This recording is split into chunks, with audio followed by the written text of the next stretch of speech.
it was extraordinary. When things worked for him, it was a kind of art. When he gets the ball speaks for him. So you could see you need no words. Nobody has really his style. It was typical Laudrup style. When he was on the ball, he would light up the game. He is the best player we've ever had. We've produced probably one of the best players the world has ever seen. When he was at his best, he was the best. Oh, it was beautiful.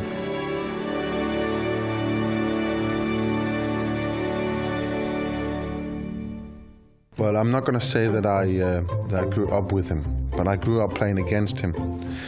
And there's one particular match where it's a semi-final in the cup, and they have, by a long way, the best team. I mean, they're winning the championship, but we had a good team as well, and we knew, keep Michael quiet, we got a chance. They put a man on me for the whole game.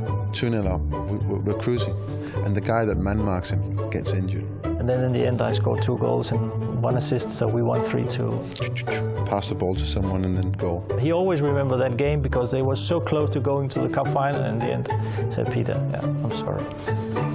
That was the first time where he's sort of getting into late middle teens, where you're looking at him and saying, yeah, you know, he is going to be someone. Born in Copenhagen in 1964 in the suburb of Frederiksberg, Michael Laudrup was perhaps always destined to play football. His uncle, Ebbe Skovdahl, and father, Finn, both played professionally, the latter capped 20 times by his country. As a young boy, Michael began his career at his father's childhood club, Van Loos, on the outskirts of Copenhagen. When Finn Laudrup became player-coach of Brøndby, both Michael and younger brother Brian joined the club too. They are the football family of Denmark, and you know, if there was a family to be chased, it was them. 3 years later, Michael followed his father to First Division KB of Copenhagen before returning to Brøndby, where they actually played alongside each other. I was 16 and I was just playing one friendly game, so we played 60 minutes together. Yes. Of course, he helped us when we started playing football and all that, but he has never been a father, you know, that was standing outside on the line shouting, do this, do that. I don't think there was any pressure, but you can't deny talent. Rasmus Beck is a journalist and close friend who's followed Michael's career for more than 20 years. Michael could also see that, well, I have the skills and I have to use it. He thought about these things, and he knew that football would be his destiny. That destiny would lie overseas. 1982's Danish Player of the Year attracted scouts to Brøndby from all across Europe, all eager to sign this precocious young talent. I was very close to going to Liverpool at that time. Everything was settled for a 3-year contract.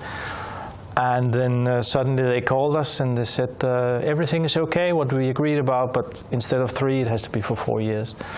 And I said, sorry.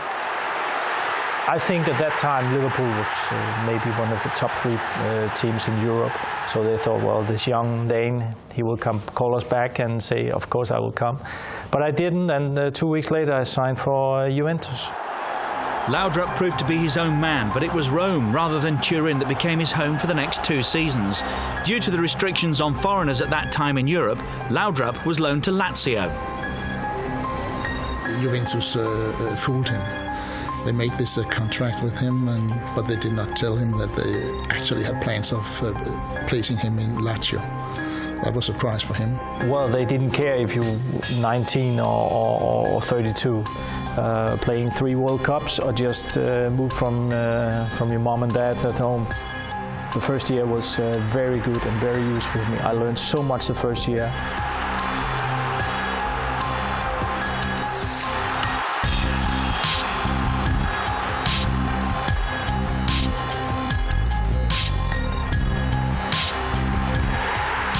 The second year I didn't learn so much because we had 4 coaches in 10 months. The 4 years in Juventus, the first one was fantastic. With Platini, we won the championship. We won the World Cup against Argentina Juniors in Tokyo. At that time, in the middle of mid-80s, I think the top two players in the world were Platini and Maradona, and I played with one of them and against the other one. So only two foreign players in Juventus, and I was one, and Michel Platini was the other one. So I mean, that was fantastic.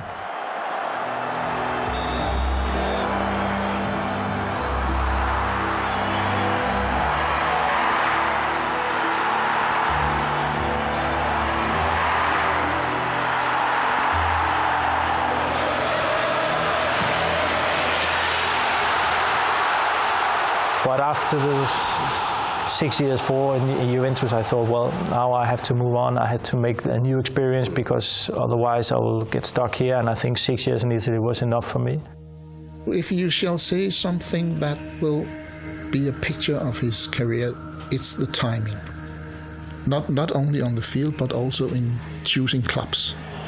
Johan Cruyff was a manager, and I heard a little of what he had done in his first season from 88 to 89, changing a lot of players, playing in another way. So I said, well, I think I will try it because, I mean, Johan Cruyff, fantastic player, one of my favorites, if not the favorite player when I was young. So I think if we can just play a little like he did, then it would be perfect for me. It was indeed a perfect match. Michael won his first league title with Barcelona in 1991 and went on to win 4 in a row. They became known as the Dream Team.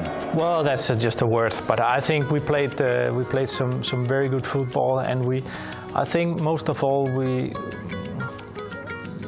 demonstrated that even without getting the 10 best players in the world, you can have the best team. And I think that was because then everybody talked about Big Eddie Stein and Barquero and Guardiola and Stoichkov, Koeman.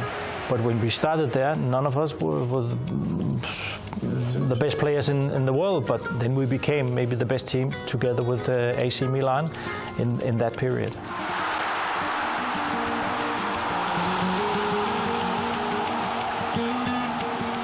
He was unbelievable. What he could do with the football, the way he would see passes, and when Michael was playing with great players, the way that they could interact and understand each other, and the way that they could understand his passing. Because his passing, I've never seen anything like that in my life. He always said, if I have the skill to play and to be constructive, I will use that. You don't have to get dirt on your shirt to show that you have played well.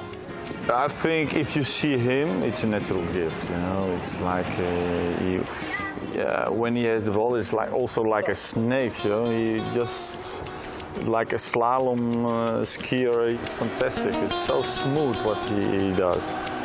Where domestic supremacy leads, European success frequently follows. That Barcelona would achieve theirs at football's spiritual home seemed only fitting. In 1992, they travelled to Wembley to face Sampdoria in the European Cup final. I always remembered Wembley from television when I was a boy looking at the games in the television. So for me to play that final in that stadium was perfect.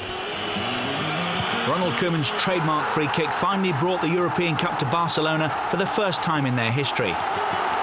Against AC Milan 2 years later, though, it was a very different story. Not least for Laudrup himself, who wasn't even amongst the substitutes. His time in Barcelona was over. What I remember most of all are my teammates. We had such a great relationship. And even today, we're talking 15 years later, when we meet, we just talk to each other like we were together yesterday, and I mean that shows a little the specialty of that relationship that we had. I remember one night in Barcelona in a restaurant where I was sitting next to Guardiola, and he asked me, "Is it true what I heard?" He said that Michael is leaving. I said, "I don't know. Please tell him," he said. "Please tell him not to leave. He has learned me everything I know about football." And then he started to cry. Tears was running. It was a tremendous moment. Yeah. I didn't know what to do, but then it was also the year before the World Cup in the United States. And I remember my experience from Italy, from Mexico, '86. I said, well, after a World Cup, especially after a World Cup, a lot of the players the season after will have a little down. Maybe some injuries, maybe not playing at the same level. And I said, well, I don't think Barcelona will win next year. Then in the end, I decided to go to Real Madrid. Why? A lot of guesses, people have said, no, he wanted to go to Madrid just to get some revenge. I said, revenge for what? I mean, I have a perfect time, 5 fantastic years here.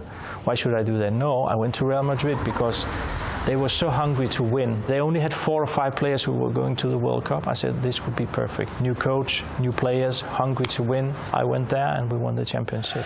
In the mid-80s, Jorge Valdano had scored 40 goals in 3 years as player at Real Madrid. By 1994, he was manager. No one else had that level of creativity.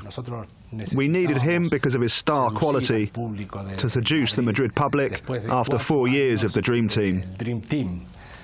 We didn't need just to win the title, but to take the ball away completely from Barca. And that was easier with Laudrup. Laudrup's impact was immediate, but such a transfer had made him a target, where once he'd been adored, now he was despised. It was the biggest shock in his career when he entered the home field at Barcelona playing for Real Madrid. He was so shocked. I've never seen anything. I was there. I've never seen anything like it. Of course, I know when they see this white shirt, they get very angry, and especially if they see me in it, of course. So I don't think I expected it to be so bad as it was. I mean, 100,000 people, maybe not all of them, but at least a great part of them, whistling every time you touch the ball. I played very bad because I think it's the only game in my career where things from the outside have had a big influence on my game. Laudrup, though, would have the last laugh. He's actually the only player who have won 5-0 with both teams against each other. Well, I think that's incredible. 5-0, I think it has happened 5 times in 80 years. And I played 2 of them.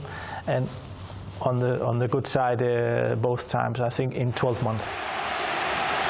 As I played the second half, and well, it just 1-0, then 2, and then 3-4, and then 5. And it was, well, we played much better.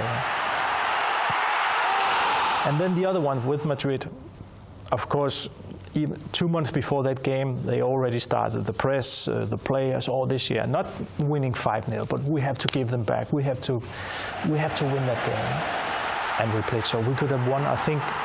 The one I won with Madrid was even worse, because I think we could have won 8 or 9-1 that game. It was incredible.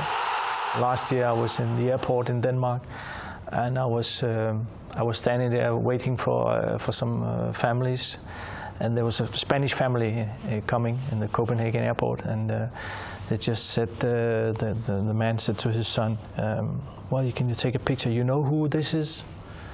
And he was a very good player, and the guy he was 10 years old, and the guy just looked at his father and he said, "I know him, yes, 5-0, 5-0. That was the only thing the boy said to his father, 5-0, 5-0, and nothing else. If you play one time in Barcelona and you go to another big team like Real, you will get a lot of problems in Spain. But he did it, and they accepted it, and they applauded for him. Sepp Piontek became Denmark manager in 1979. Together with Richard Müller-Nielsen, who managed Denmark to glory in Euro '92, he went on to build his team around Laudrup after giving him his international debut on his 18th birthday. You could see already that time when he had the ball, then everything was perfect for him. He could do everything with the ball already as 17 years old boy. In London in 1983, Danish football reached a turning point. The teenage Laudrup played a major role in a European qualifier at Wembley. I think that was a game who changed everything. Because had we lost that, which would have been normal, then England would have gone to the European, and well, Denmark then would, we never know. One of the most important moments for Danish football.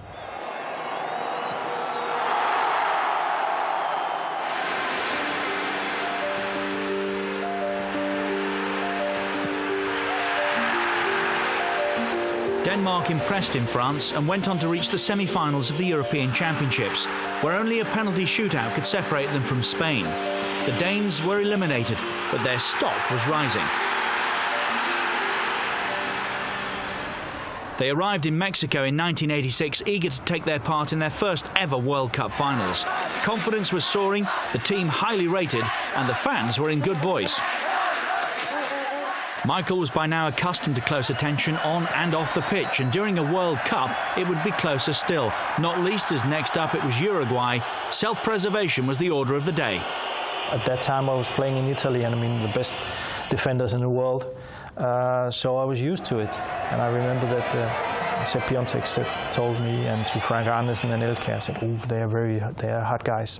So the first 10 minutes, pass the ball. Not the 1 against 1. Okay. And I remember Frank and I, after 2 minutes, we just tried. And I think after 25 minutes, they had a red card for one of them because he had been kicking me and Frank Andersen 4 or 5 times. So, and our coach, he was there. They never listened to me. Laudrup had already created a goal for Preben Elkjær when he truly announced himself on the world stage. It was one of Danish sport's most iconic moments. He outplayed, I think, 3 or 4 defenders. And it was not so much space back, but then even he takes the goalkeeper out and put it in, and fantastic goal. I think it was an okay goal. It was nothing so special. I always said it would have been even more special if the last I would have stopped and then dribbled it inside the net. Everybody reached their level. If he reached his level, that is higher than anybody else. But everybody knows him in the world after that championship. Denmark were now being talked of as potential world champions. Again, though, Spain stood in their way. 1-0 ahead, and when we just Jesper made a small mistake there in the last minute, and the second half was a disaster, and we lost 5-1. And then after the game, everybody was there and said, "What?" But until yesterday, everybody talked about Denmark and Soviet Union, and tomorrow we're taking the plane home. Spain has given me so much as a player for the club, and they have been taking so much from me as a national player. That's incredible. Michael was now a world star and the poster boy of Danish football. At the 1988 European Championships, they met Spain in the group stage this time, but despite Laudrup's equaliser, Danish hearts were broken once more. 4 years later, the civil war in the former Yugoslavia meant a last-minute reprieve for the Danes and a place in the European Championships. The Laudrup brothers, though, had issues. Michael and Brian decided not to play, and they told me that they would not play anymore in the Danish team. Many people have talked about that he was in opposition to the coach, Richard Møller-Nielsen. Maybe he was, but if you ask him, he say no, it was not that. Well, the thinking was that I started in the national team in '82. In '88, then we had to make nearly a new team. We did not qualify for the '90. Then we had to change new players again. So I said, well, it's nearly impossible that we were going to qualify. So I think now, in this moment, I have to use everything on my career in the club. It was very important for him that his job at Barcelona, he wants to focus on that, and you have to respect that. I cannot be a leader for the 3rd time in a national team. Once more has to change the team. So I stopped there. I was very sorry that they didn't want to play more for their country, but the door was not closed. Though his brother did return to the national team before the tournament, Danish football's finest hour took place without their greatest player. John Jensen opened the scoring in the final against Germany. The best player, he was not in the squad. So we have to work even harder, and we have to play much better if we want to have a result. So even when he was not in there, he helped us anyway. Obviously, it's a shame, but it was his own choice. So that's something that he has to deal with. I took that decision, and I will stick to that. They won, and I think it was fantastic for Danish football. There were also domestic issues to address. In only 2 years at the club, Laudrup was voted the 12th best player in Real Madrid's history. But they failed to reach the heights of the previous season, and 13 years in the goldfish bowls of Italy and Spain had taken their toll. Laudrup now sought a more peaceful existence. He discovered his safe haven in the Far East, moving to Japan, where he joined Vissel Kobe, but something was missing. It was a very nice experience. I could walk around and was playing football, but the problem was that after 6 months, I was very happy as a person, but not as a footballer. I want to play at a higher level. This is not for me, this one.